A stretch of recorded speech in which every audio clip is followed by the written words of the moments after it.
Hello, greetings, it's me again. Just had a mad bout.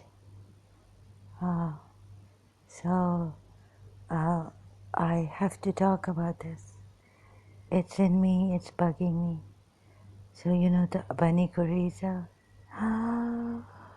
So, how would you feel if, you see, I thought about it, that there came a time where I had to think, why take only Prophet Muhammad's family's side of the story and not the other side.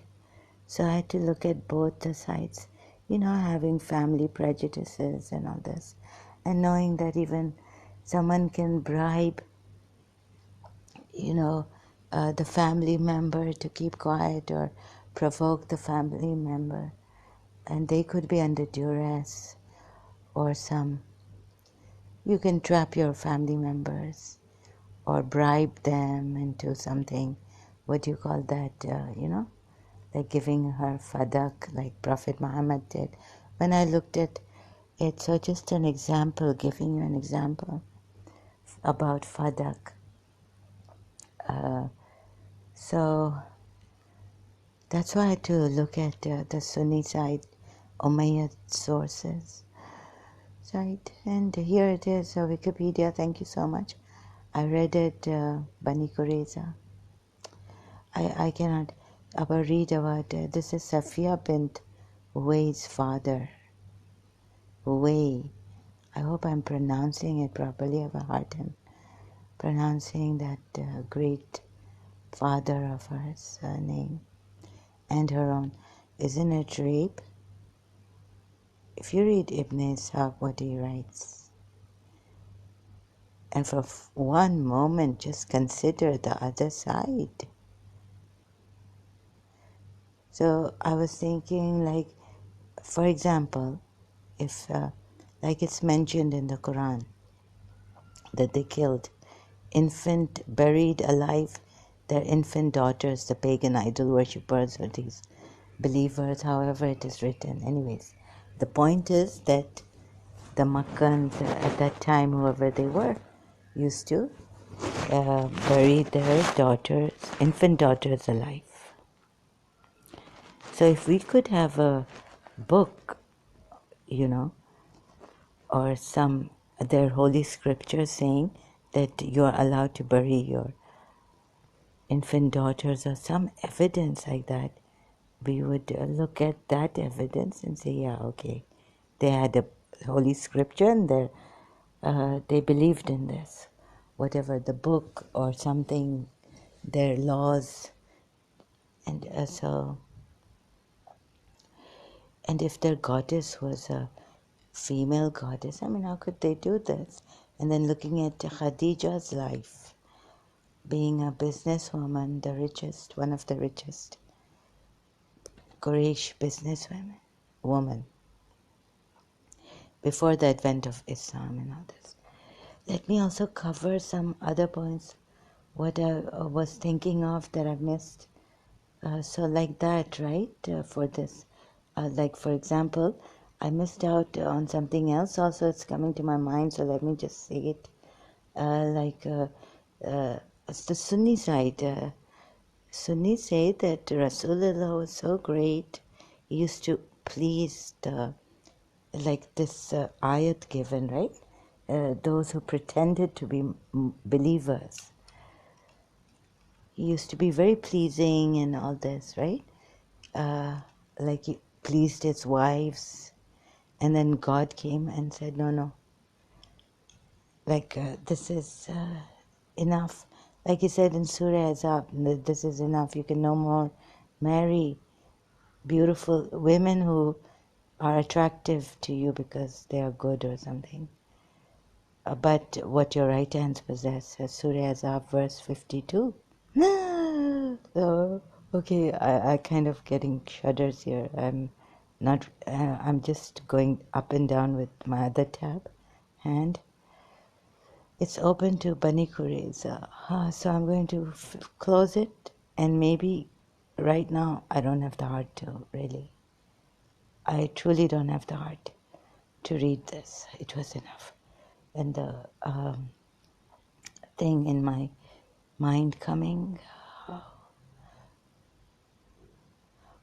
So I didn't. Okay, so going back to the Sunni side, like, the Sunnis would say that no, he converted all, like most of the Sahabas there, but even they don't know. Like the hypocrites, Jews, he couldn't. So considering this history, Ibn Ishaq's, and then we go deeply, and deeply, I mean, we have to look through what evidence is there, any other evidence in the Quran, like that, right? So I gave you, and then this, the way this Quran is written, the good ayats and all that. So that's why, like, how to go through those good ayats, with what, considering, keeping things under consideration, all this history. And did he really do this? So how do the judges decide? How do the historians decide? Well, there's a split in the historians, but my tilt is towards this more. Because even if 1% is true, like taking captive children also and women, and then let's say you did this to, for example, just take the side of the history, Ibn Ishaq's on Bani Quraiyza, and then also asking, like, how could Muhammad do this? So I got my answer that Khadija was the one of the richest, and so he could have taken that money and used it not to defend Islam, right? Khadija gave her all, and then now you Ummul Mu'minin are supposed to go in and anyone who wants to ask anything behind the curtain, all that Quran ayats have come. So Khadija had passed away and given her money to Prophet Muhammad, all of her. Like, she was one of the richest in Quraysh. So how he got her to get, married to him, and then how he convinced her to give him all that money to protect Islam, we are told. Right? In the beginning, like, he needed all this money, help of Khadija, actually, to spread Islam and protect himself from the Makkans, or, you know, or what, protecting in the sense that God knows what he did there. Anyhow, but you can think, this is how we consider history. A prophet turns out to be a fake prophet, how he turns out to be a fake prophet. Oh God, now the Isha Azan is on. So I'll just, no, because I'll forget. And you will be distracted here with this, so I'll just stop. Pause for a while. Hello, yes, so I paused because of the Azan. And now, where was I? I've forgotten. So what I wanted to say is that, yeah, the Sunni side, and that how can you say bad things about the Sahabas? All of them are good. They perhaps take these ayats, good ones, that Rasulullah was good, trusted the believers, was a mercy, and, be cordial with the hypocrite. So with his cordial behavior, he turned people with him at that time. Sunnis take anyone with him now. Sahabas, as Sahabas, as Sahabas. Second one, the second category of Sahabas, ones who didn't see him but heard of him and embraced Islam and all this.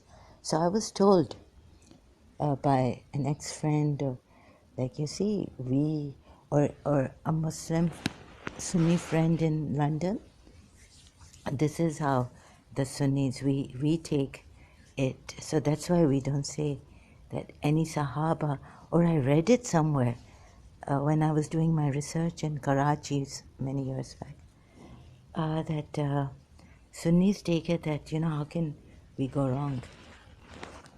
I mean, how can how can Rasulullah go wrong or be like I never have the right word, sorry. Be cruel or things like that, they would get shocked, and their religious scholars have said not to go into these dark histories and all this. Even the Battle of Jamal, not to read those dark histories, leave it. Allah knows best. So, so what do they say about the Battle of Jamal? That it was a mistake and that someone else instigated this war and made Muslims fight, and so many Muslims died and all this. Some enemy was trying to create these wars and all this. But the people with the Sahabas, the people with Rasulullah were like with Rasulullah's great behavior.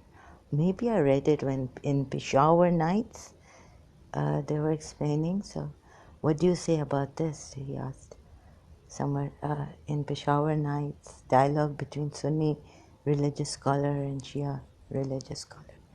It's in a book. It's compiled, called Peshawar Nights, because it happened in Karachi. They met Peshawar.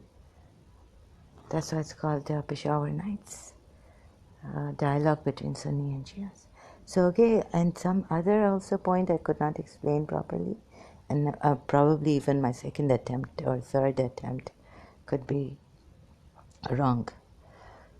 So I'll do my best, and please bear with me and correct me and articulate me. Give me words and put your own words and complete my sentences when I go over it again, just resting properly my head and everything. Then I also correct myself that, I should have said this like this and all this. Okay, there's a hadith, there's an ayat I found in the Quran that says, those who hate. The translation can be hate, annoy, malign, and all this. Hate Rasul Allah and who hate Allah and Rasulullah, something like this. Or maybe no, Allah is mentioned. So I found that in Surah Ahzab, lo and behold. So Surah Tawbah, the Surah Tawbah is the one I was going to discuss from my second last video I uploaded. And among those enemies of the truth, there are such as malign the Prophet by saying he's all ears. No, this is the one in Surah Tawbah. No, sorry, again I'm saying Surah Tawbah. But there's one here. Those who hurt Allah's messenger suffer a painful punishment. No.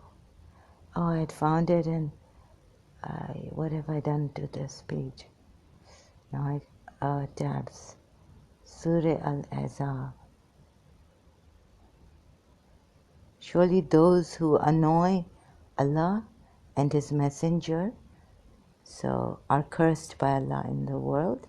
And if you annoy Allah, how can you annoy Allah and His Messenger? Right? So you can look at this. Like what I said, that Prophet Muhammad said, if you hurt Fatima, my daughter, you hurt me, because Fatima is from me, and you hurt Allah. So this is the verse, Surah Ahzab, verse 57. So sometimes I go fast. So I found this verse, yes. So you can malign or annoy, some say, and here word by word is annoy Allah and His Messenger. La'anahum. Allah has cursed them.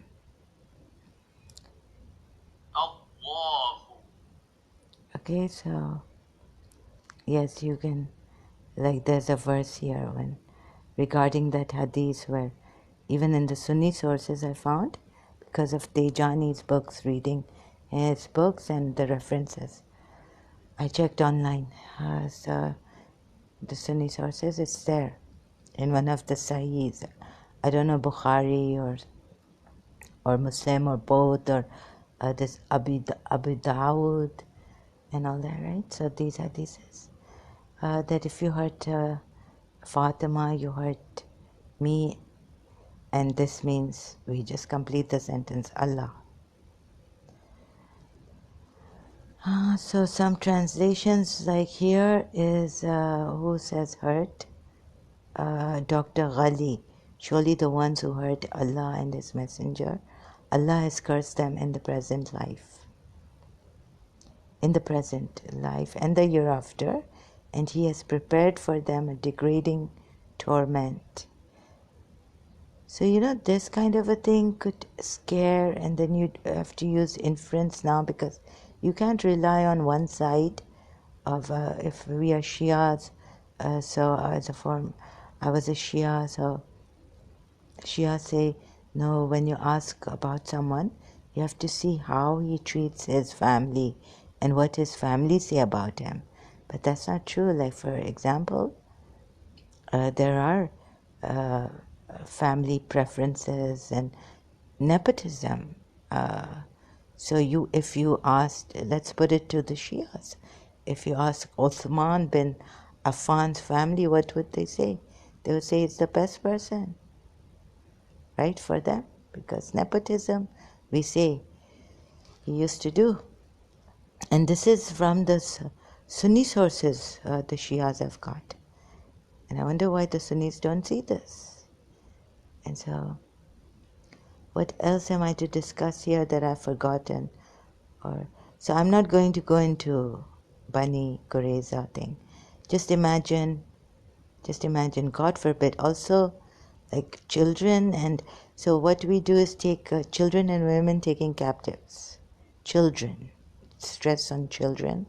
And what did he do, Muhammad? He married Safiya bint Huway. So just think for a little while, ponder over this through the other side, not the family of the Prophet Muhammad, not Bibi Fatima Zahra's narrations, hadiths, right, or the Imams, but this narration, and use your inference, your thinking and your contemplations. It will give you such an insight, right? Inference is allowed, like I learned from this movie's name, Serendipity. Why was it called Serendipity? This movie, wonderful comedy, romantic, something like this. Light romantic movie, Serendipity.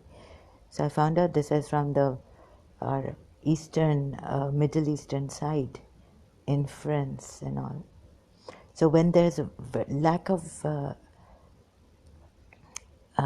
evidence from the other side, the enemy side, then what do? You have to use inference. You have to see through whether someone has written that the Jews were killed and how they were, and Ibn Ishaq has written it. And then, like how I did was, I wish I had a nice lawyer expert to talk like this, advocate my case, to show you how I came to Quran not being authentic. The ayats are there, discrepancies in the Quran that I have found and many other ex-Muslims have found.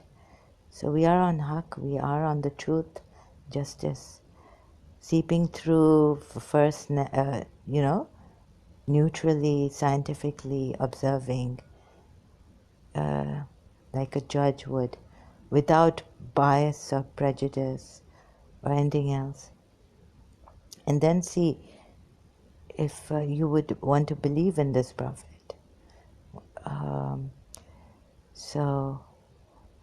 Or the Allah that allows this, and with the messenger, the Bani Quraiyza tribe. And would you, God forbid, if the way he was killed, or even if some Christians have even got it, someone was telling me, sorry, I don't know who, no, I know who, but I'm not going to name him. I mean, there are beheadings happening Sahil Bhai, a YouTuber, ex-Muslim, such a well-behaved person. He's been threatened. Some mufti has threatened to behead him. So this is going on. My goodness. And it was his last live stream today. So I heard from Dystopia to Reason. I was listening to his live stream on YouTube today. Beheading. So please see this question. Why? I mean, even if you are a Shia, question Khomeini's fatwa, and so many people got killed. Even the Sunnis would get up and start killing, the publishers, wherever they are, due to Khomeini's fatwa against Salman Rushdie and his Satanic Verses book. So they deserved it. Okay, so this is, you see, our way of thinking is different. The Sunni way of thinking is different. Shia way of thinking is different. So what do we do now? And if you have any thoughts of killing me, think of Fatima Zahra, what I said.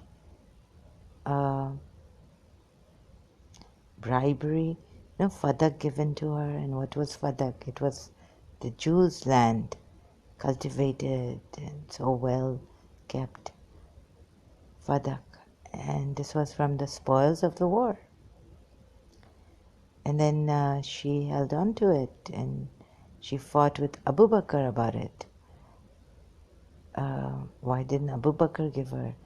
So all this, like, you use your mind, inference, going through the ayats also. Are there any harsh ayats also? Because it's very difficult when this prophet is so clever.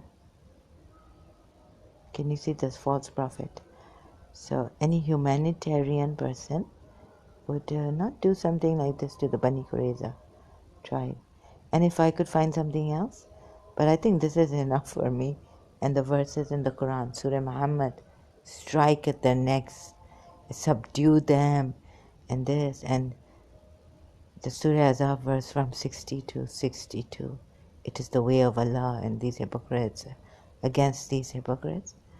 So all of a sudden, by being courteous and leaving it on Allah, so what we are told is that there was this fear that they would become treacherous, or they will, do harm to this religion, or come do something to the Prophet. We don't know about that, but yes, war against Allah and His Messenger.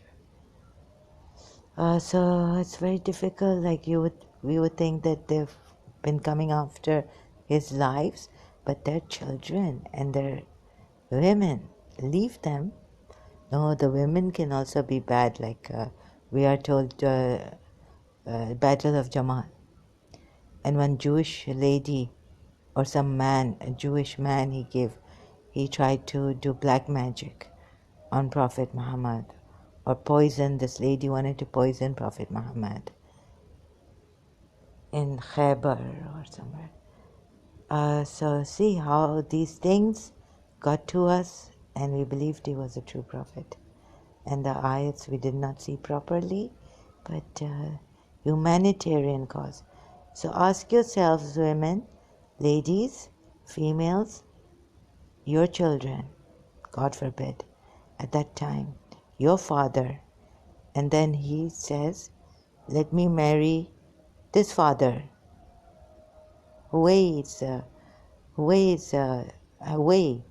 this father, his daughter.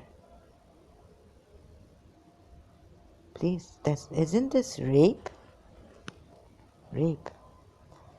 I don't think, ask yourself, I would think this man is a rapist, don't come near me. But if you say, like, don't come near me, you would chop head and things like that. Now that I've read the other side of the history, and I can make out the whole scenario through my inference and all, seeping through and all this, So would you, for us, it's like the way we were shown captives and Imam Hussein, we so heavily on that. And Imam Sajjad, the fourth Imam. So think about it. Don't let me say it. Would you want to marry Prophet Muhammad? Would you want Prophet Muhammad to marry you and you marry Prophet Muhammad? I mean, if he chooses you, you have to say yes, perhaps. So then take the Safiya bint away. Wasn't she raped? Rehana, we are told, said she consented. So I wonder if Rehana's someone was killed. But Safiya bint Huway's father was killed, husband was killed, uncle was killed, brother maybe.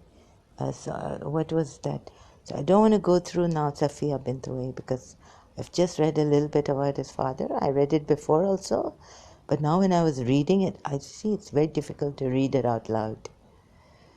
I break down. It's just that it has a more, like, such an effect on you. So you read it silently to yourself and, you just actually, I wanted to skip this whole thing of what is written in Wikipedia on Bani Quraiyza, this part of what Ibn Ishaq has written. But I had to force myself to read it, so silently went through it and, but when reading it out loud and just emotionally, my heart, I can't take it. So think about it, okay? So what I'm trying to say is think about it. Would you be Safiya? Your father has been killed. Your whole clan has been killed. From 500, 600, 700, 800, perhaps 900. Please, Muslims, give me a break. Give those people, like, you would want to marry. Even if he was a true prophet and he got all of you killed. Is this the life is there any humanity here? So what we were told? Humanity, Islam. My goodness, no, it doesn't sit well with my humanity. Rape, it's a rape. And then we are told to help these women. And she was the leaders back then. She was Bani Quraiyza tribe's leader's daughter, the head of the Bani Quraiyza. And that's why Prophet Muhammad felt sorry for her. And then because, her husband gone, and her whole clan's men gone in one day, like we are told in Karbala. So we don't even take one day out for these disbelievers who have been killed and massacred, do we? Because they deserved it. But there, Imam Hussein, Holy Prophet's grandson, 2 months and 9 days or 10 days, 2 months and 9 days, I think. We mourn, we remember with sobriety, seriousness, and mourning, and black clothes, and all this. So now, these defeated hypocrites, would we celebrate? You've killed them. You've taken their children, women. What have you done? We say ransom. The slavery was to be redundant. Shia commentaries. Okay? So their kids. Just imagine their children. 800, 700. Least, what was the number? Least 600? 500? Your whole clan has been finished in one day. Males are gone. So these children, how old were they? Daughters? Sons? Were the sons also gone? and the female children were taken captives. And then you marry Safiya bint Huway. According to, like, let's take Ibn Ishaq's to be true. Consider the side, right? Ibn Ishaq's side. And let's even think that if they were hypocrites, you know what? They were going to surrender, or they were just talking ill about the Prophet, like we don't believe in him. But for example, like, he's taken an adopted son. Even when I was able to understand those Quran ayats, I was like, what is this? Surah Ahzab verse. I had to read it again and again, and it wasn't quite going. I couldn't comprehend it properly. Like, what is this? Surah Ahzab verse 37. Adopted son. You tell him to, and it was so confusing. Like, it is true that sometimes you have this blind spot,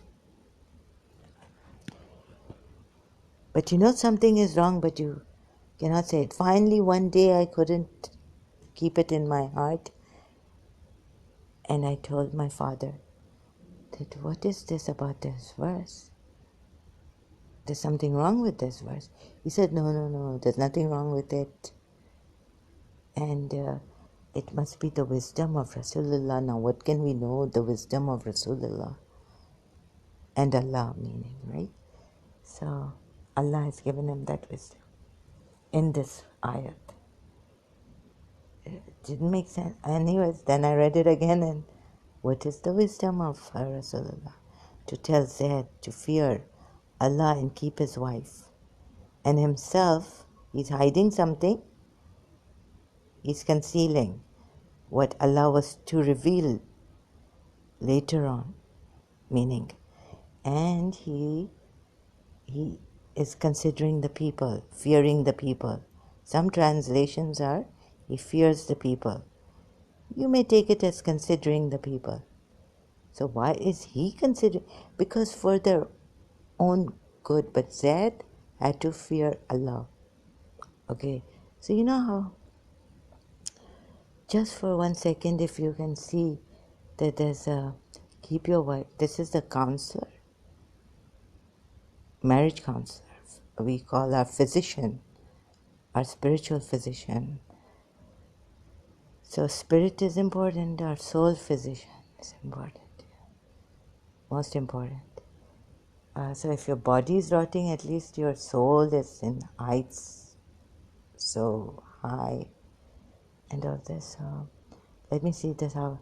So whatever the way you may come on this ayat, he was considering the people, fearing the people. Okay, he was fearing, he was considering, because now Allah was going to say that no adopted son. But what did he do? He already, so you have to go slow until you catch yourself, you get stuck. Oh, yeah, no.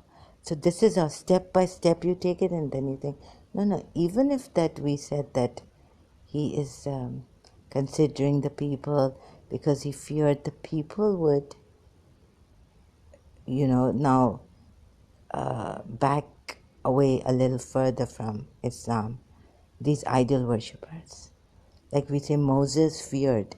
Moses, in Surah Taha, I think again, Moses felt this fear in his heart that the people there assembled would start to think, when, these black sorcerers, they threw snakes, ropes which turned into snakes and all, that the people will start to believe that they have won. And they can do all these tricks and all, right? Magic tricks. So Moses conceived a fear in his heart. So Allah said, fear not, thou shalt overcome.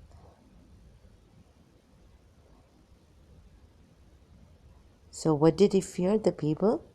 He feared in his heart that the people would start to back away and say, believe in more in the sorcerers of Pharaoh, and like that, right? So this is how then we Shias and all Sunnis even may explain the verse that Rasulullah therefore feared in that way, in this ayat, that the people will back away even further from Islam, saying that now, adopted son, he's done this. So how to show you the fallacy in this, in even this, our reasoning, our religious scholars' reasoning, and the wisdom of God reasoning that we say is the wisdom of God.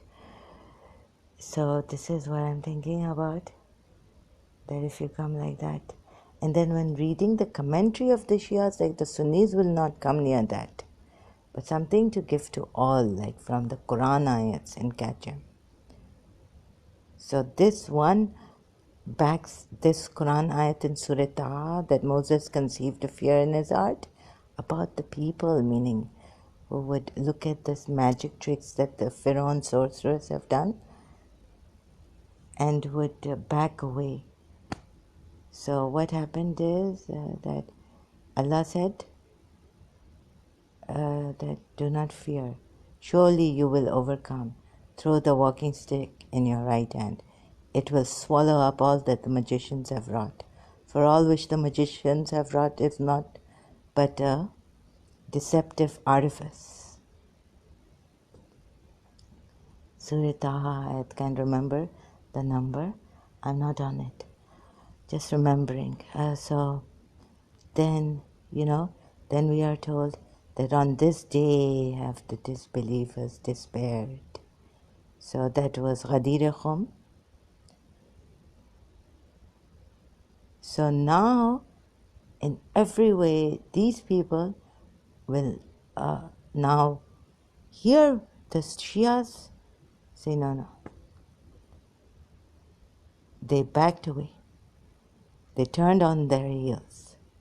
The people that Rasulullah feared would turn on their heels. Surah in Surah Jummah ayat, that is for, they went for their businesses and trade and everything, leaving, turning on their heels. But, so the point here I would forget is that they turned on their heels. They finally did turn, because very few believers were there, according to the Shias. According to the Sunnis, most of them embraced Islam. And so the Jews left their religion, Christians left their religion. All the Sahabas at that time who were with Rasulullah, Makkah completely changed and embraced Islam. Makkans, Rasulullah conquered. On this day have we perfected your religion. So, and the disbelievers have despaired. So how do we go about this, right? How to see this?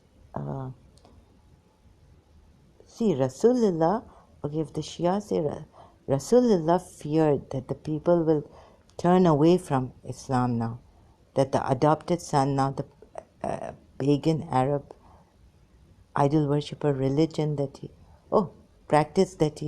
custom that he's practiced with Zaid, now Allah is to say no. But what happened? Even further on they turned away, because on this day have the disbelievers despaired. This doesn't mean that majority of people will come.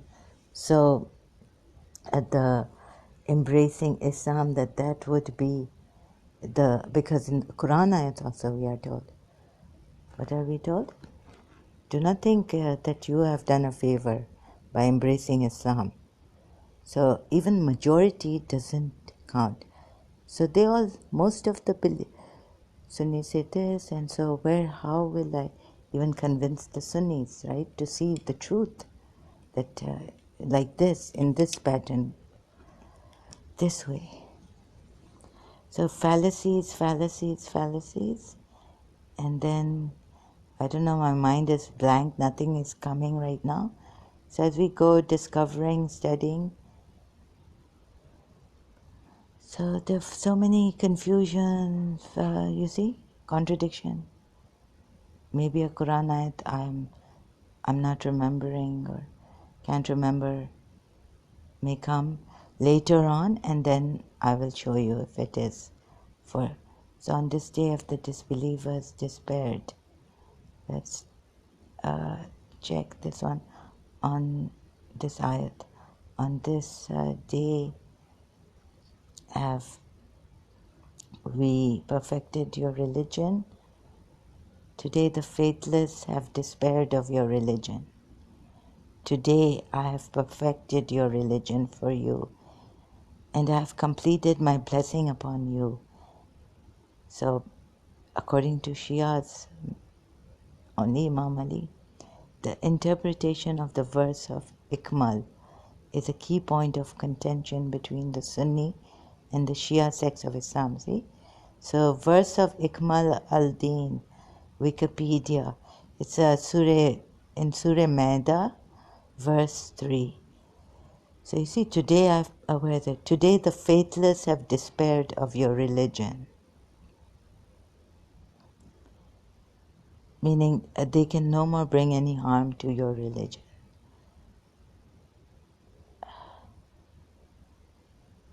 And so Imam Ali was made Ghadir, the event Sunni side, you can see, and Shia side on Wikipedia, and Sunni view. There are different views among Sunni scholars about when or why the verse of Ikmal was revealed to Muhammad. According to Abbas, one Sunni view that Muhammad received this verse after his sermon at Arafat during his farewell pilgrimage in 10 AH. This pilgrimage was Muhammad's only Hajj ritual, which he performed, accompanied by thousands of Muslims shortly before his death. This view about the verse of Ikmal, they call it, is also reported by Noldeke, Noldeke. A number of Sunni historians, according to Abbas, write instead that the verse of Ikmal was revealed first at the farewell pilgrimage and then repeated at Ghadir Qum. This group includes Al-Tabari, Al-Baghdadi, and Ibn al-Jawzi. According to Mavani, in his work Al-Ghadir, the Shia scholar Amini enumerates the Sunni sources that support the Shia point of view.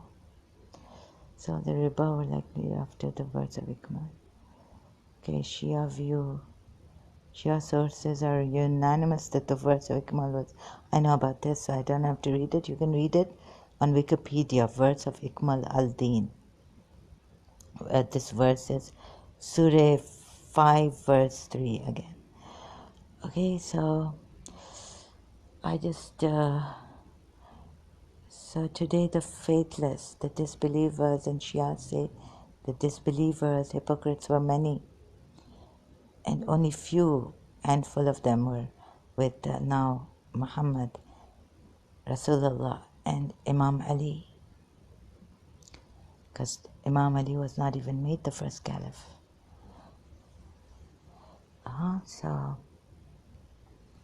this, and so how do you see the fallacy and all that and remove it one by one? I'm doing it in my head, and through the heart now I can see. You see? So, but to put it in words is kind of different.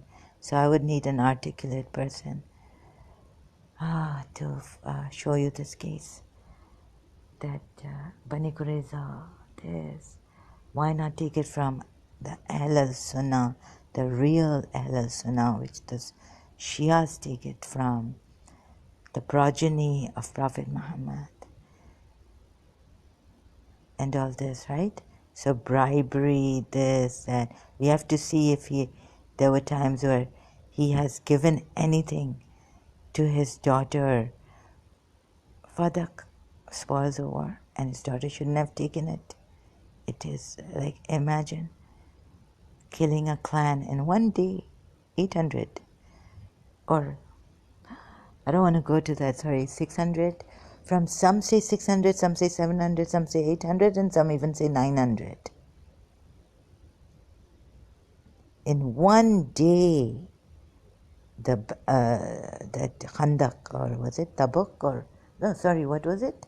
Bani Quraiyza, which was, what was the name of, that they built a trench, the Battle of the Trench, Khandak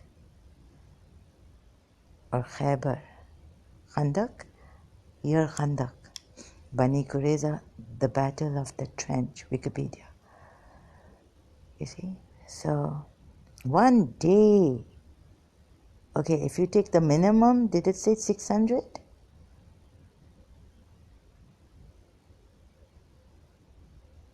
And how many were in Karbala? 72 of the Bani Hashim? Rasulullah's progeny, grandson, and the family, women and children, and men, and Sahabas, Ahzabs of Imam Hussain. So, do you think it is fair? But in one day, and then so now my mind is blank. I'm in a shock. See, I don't want to hear it even now, but it will come, it will hit me, because I prayed for the truth, I prayed for justice. It is coming. And so, you see, in one day, and then you get married even after a month. But what are the Sunni sources saying? When did Prophet Muhammad, after this, get married to Safiya bint Huway? And would you like to be Safiya bint Huway? Your father has been killed just now. Your brother, your whole clan has been killed. Minimum 600, maximum 900. You know what? When I got really, I wanted to see Karbala, like in one day, 72 people dying. Like your whole family, your whole, not only your, so I just want to see, like, I asked God to make me feel that in one day, your whole family gone, let's say. So I got a little, this depression started, and all of a sudden it was like too much to take, right? So even if they were annoying the Prophet and all this,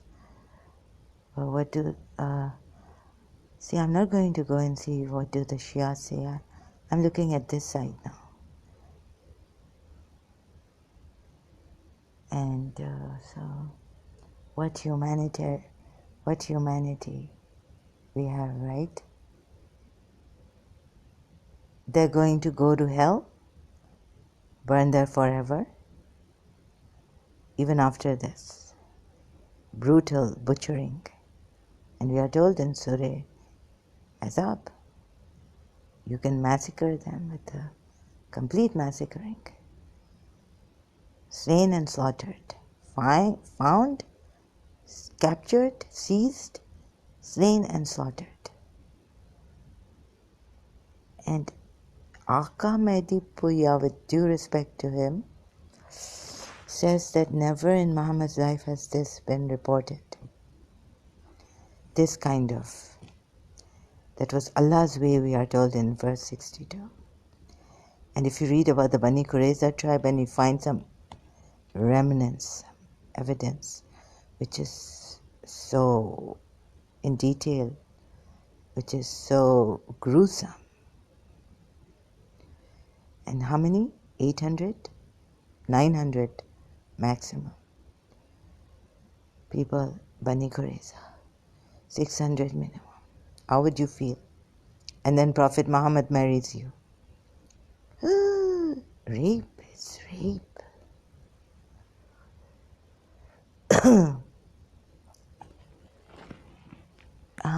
So consider that, consider it little bit. I ask you to consider that aside. And why I ask you? Because you cannot completely now rely on the narrations coming from the progeny of Prophet Muhammad. Why? Because there are discrepancies in that too. What Aka Puya says and what M.A. Ali commentary says, M.A. Ali says in the multilingual commentary, I found there are discrepancies. For example, in the Shia hadiths, and then how can you take, even if it comes from Bibi Fatima Zahra, how can you take that hadith? Because Fadak was given to her, the Jews' land. She could have been bribed. And then you see discrepancies in the ayats of the Quran. So what do you say? No, because this Quran has to be perfect. It has no imperfection. It's perfect. Perfectly preserved, perfectly written. No ayat like this can you bring. Allah brings forth a challenge to all people of all times. There, what the poor Muslim, the these disbelievers, and this is, you know how he scared them. We can see in the Bani Quraiyza, Bani Aus, leader, their head. He was concerned about his afterlife. So,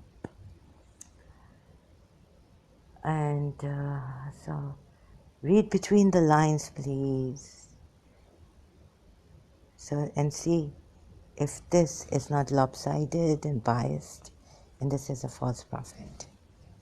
And you decide then, and what humanity tells you, please, that humanity now, raw, without taking Imam Hussein and the Quran and this and the good verses, but taking overall the whole picture, reading all sides and everything. Just take one thing, like reading all sides of it, Bani Quraiyza tribe, and reading the ayats that say that slaughter can be performed, practiced. It is the way of Allah. Slain and slaughtered. Captives can be taken, slave girls can be taken. So don't just go through the Imam's narrations,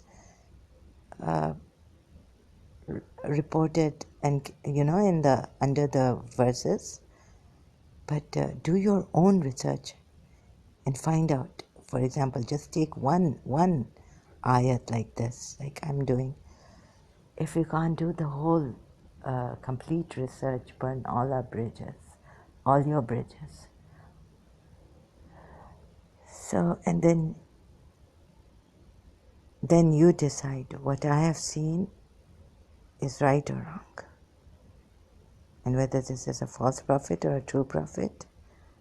In humanity, see it with neutral eyes, not taking from Ali Muhammad only, but from all sides. Ibn Ishaq also, and read the ayats also. Women captive.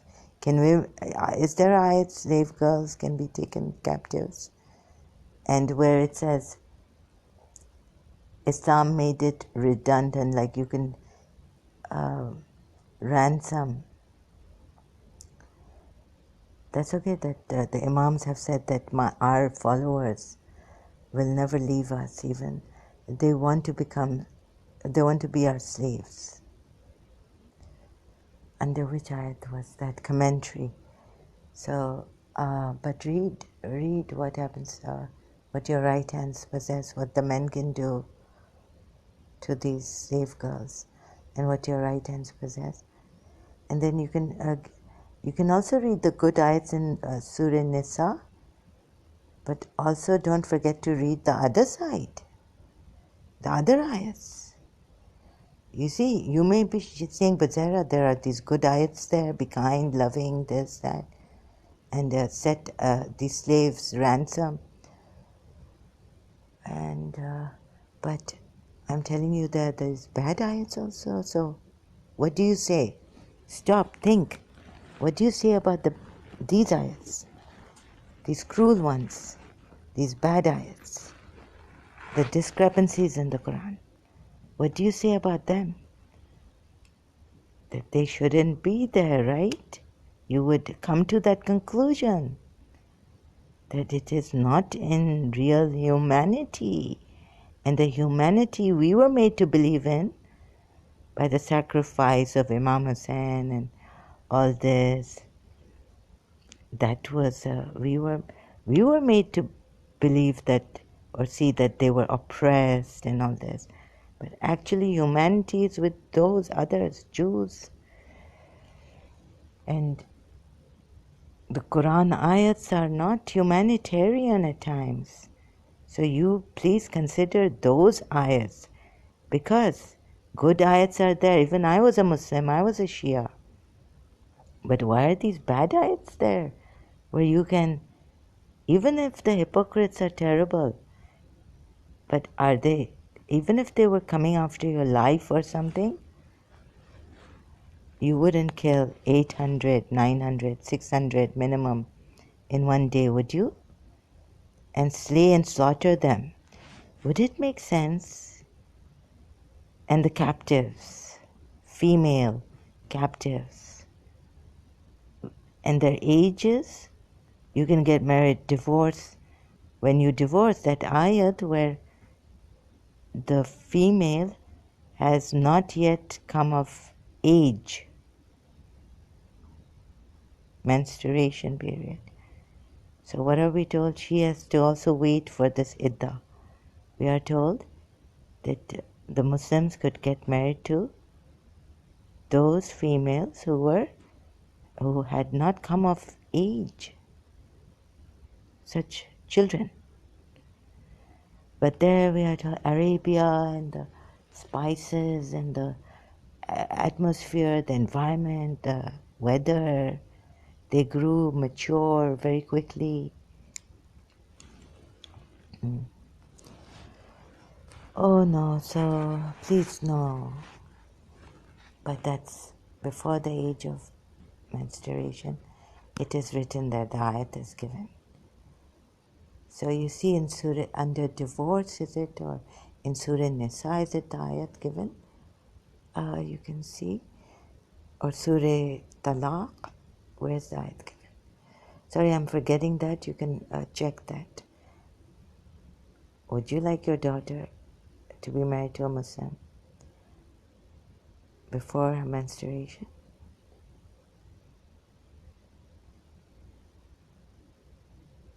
Shouldn't it change? At that time, Arabia was different and this and that. And and even at that time, would you give your daughters to the Muslims at that time? Even if Arabia was so rich and the environment, the weather, the food, the spices,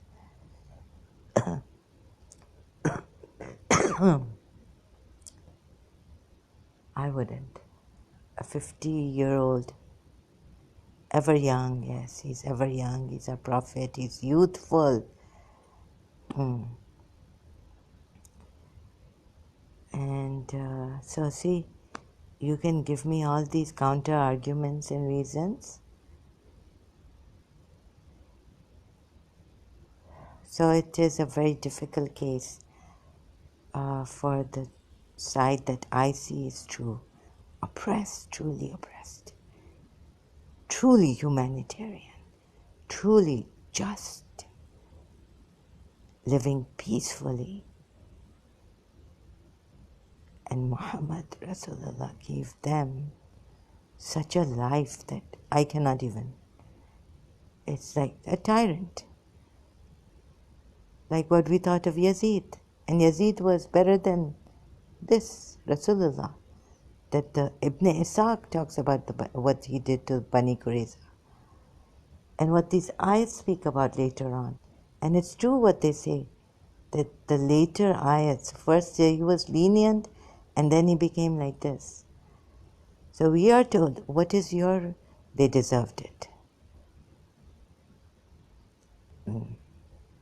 This is your argument against this, the other side, that they deserved it because Rasulullah was so good, he trusted all the believers, he gave his trust to the believers.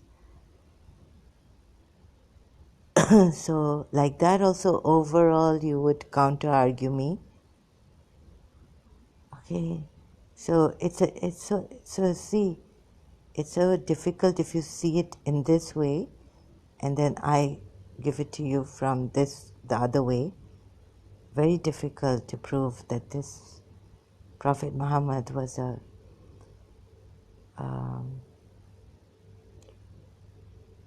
so what are we missing now? What are we missing? What are you missing? Are you not missing looking at the Surah humanitarianly? You say Islam brought Imam Hussein was the peak. Imam Sajjad was the peak of humanitarian ways. He forgave the Bani Umayyah.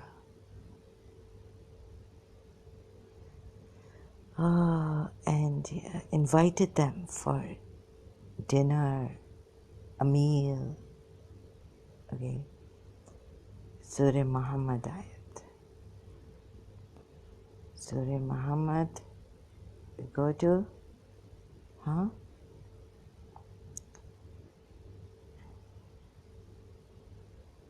Okay. Maybe Zara, somewhere else it says they're coming after you. Maybe you haven't understood the Quran properly. And those who believed and did righteous deeds and believed in what is revealed with Muhammad, it is the truth. Here. And that is because the disbelievers have followed falsehood, while the believers have followed the truth from their Lord. This is how Allah explains their respective situations to the people. Oh yeah, and how Imam Ali brought the truth peacefully. Okay, and we haven't understood. I'll see as Shias. At that point, I've just added to later on, perhaps show you.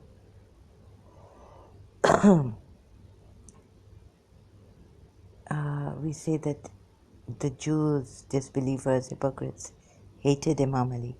He was an executioner in Bani Quraiyza time, for Bani Quraiyza and Zubair. Okay, according to Ibn Ishaq. Okay, and for verse 4 would wait a minute.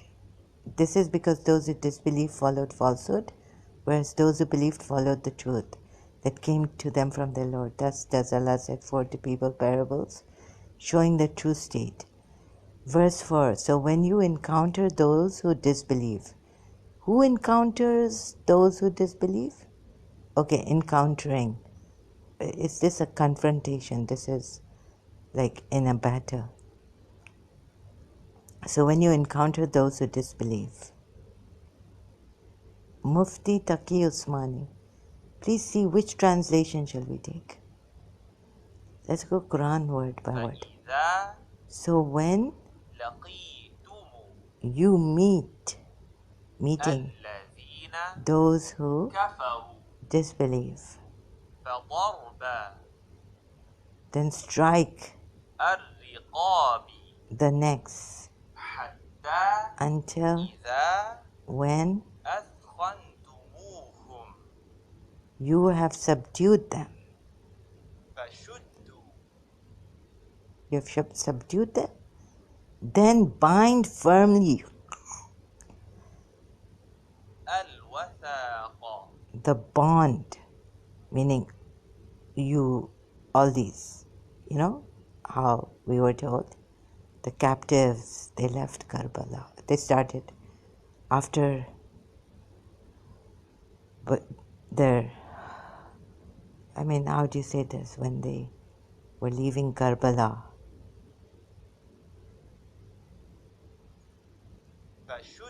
what did Yazid's army do to Imam Sajjad, Bibi Zainab?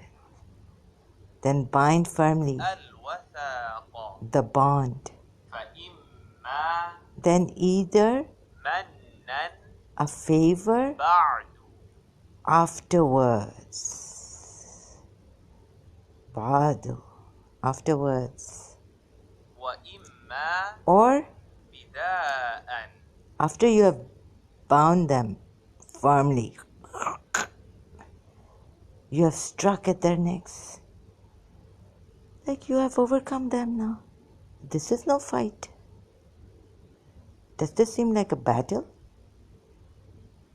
Allah is saying you. So when you encounter, read between the smiting the necks. You are allowed to smite their necks.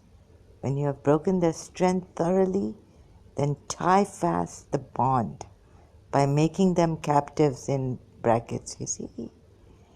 Then choose to release them either as a favor shown to them or after receiving ransom money. So you take the money, and these are terrible, like, what are they? Disbelievers. But you're allowed to take money and then let them go. As a favor shown to them, these captives, to release them either, they're in chains now, right? Bound, in ropes or chains, okay, bound. Then later, bada, then thoroughly, then tie fast the bond, then choose to release them either as a favor, do a favor to them, shown to them, or after receiving ransom. What a clever,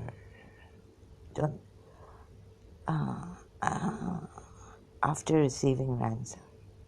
So some you can just leave as a favor, release them by doing a favor to them. You've actually crippled them. That's why you see the crippled we have in Pakistan, Karachi, lamed and maimed and then asked to beg. Some of them it's like a professional thing in Karachi.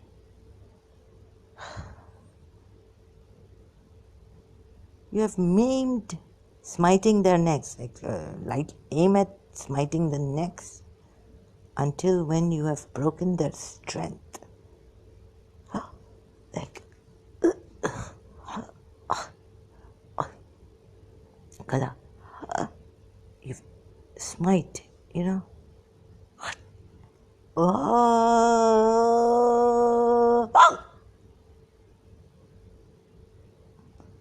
What time? 8:36. Thank God. Okay. Right? Smite at their necks until when you have broken their strength, like, yani gala dabana, yani, you have strangled them until all the strength you have, slowly but surely.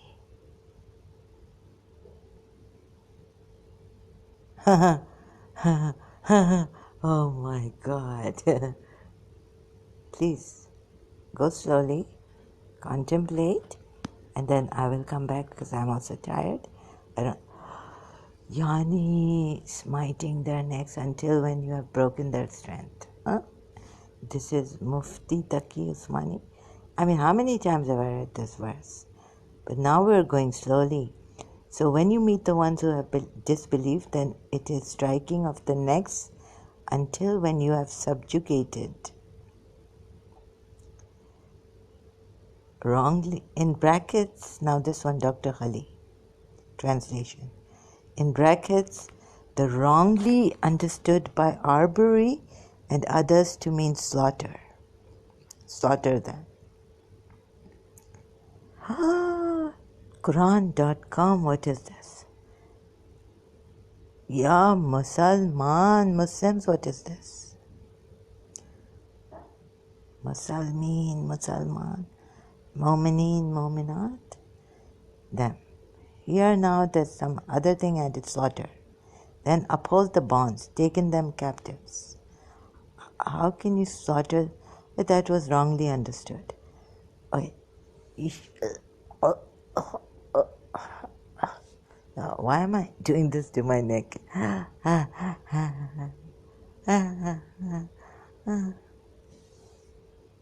Please think about it. Thank you. I'll continue later. This is too much.